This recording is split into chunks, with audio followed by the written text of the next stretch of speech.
so. I make her meet a blow. Now my song she dey sing so. She never ever do. When we did nobody there, she did like the one dress, you know. She did do the dirty dance, you know. Valentino she dey wear, you know. She call me funk master flex, you know. Ó balẹ̀ gbà kí ni mò ń sọ pa ẹ̀hún rẹ̀ Àṣàbí Adékúta ayé ò ní dínkùtà burú sínú ẹrù gbogbo wa àárín bá ti ṣe àárọ̀ náà gbégbà kí ni ẹ lè ṣe tó máa dùn mọ́ mínú tó bá ti di on the 30 ẹ bá mi wo fíìmù yìí Àṣàbí Adékúta ó ti wà lórí igbá lórí Ṣóbíye Prime TV Àṣàbí Adékúta. Some a day go good, some a day go bad. Actually, mo try my loss on balam. You dey pray, dey work. Very soon na jawo. Baba God don't like liability. Oh, do. Secure money, secure for you and me.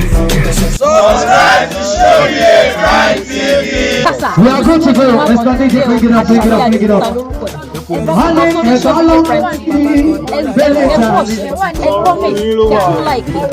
Àṣàbí wọ́n débẹ̀ ó ti rẹ̀ wọ́n lè gbé kẹ́. Àdébẹ̀.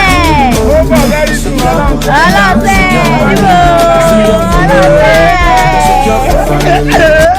Orí YouTube channel let's máa wú.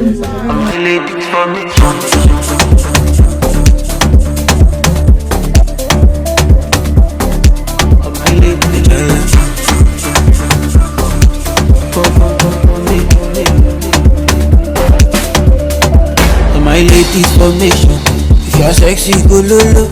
Fine bubble waiting some. If you want it, you low. Fuck with me, baby, don't let me go.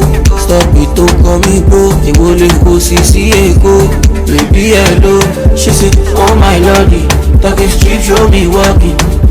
Show my body. Fully red body. Every money change, I go show. Electro Fuji, no fejo. Dollars always say, my God. Rudy change, so. Every money change, I go show. Soccer music, no fejo. Dollars always say, my God. Rudy change, so. Hey, feel it, babe. You are bad. Ẹ jẹ́ kó lọ bẹ́ẹ̀. Wọ́n fẹ́ mọ̀ bí mo ṣe jẹ́. Ọmọ ìyá mi ló dé vex.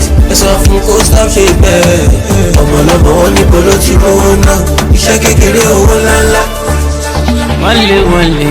Wọ́n lé bá. Dé with me.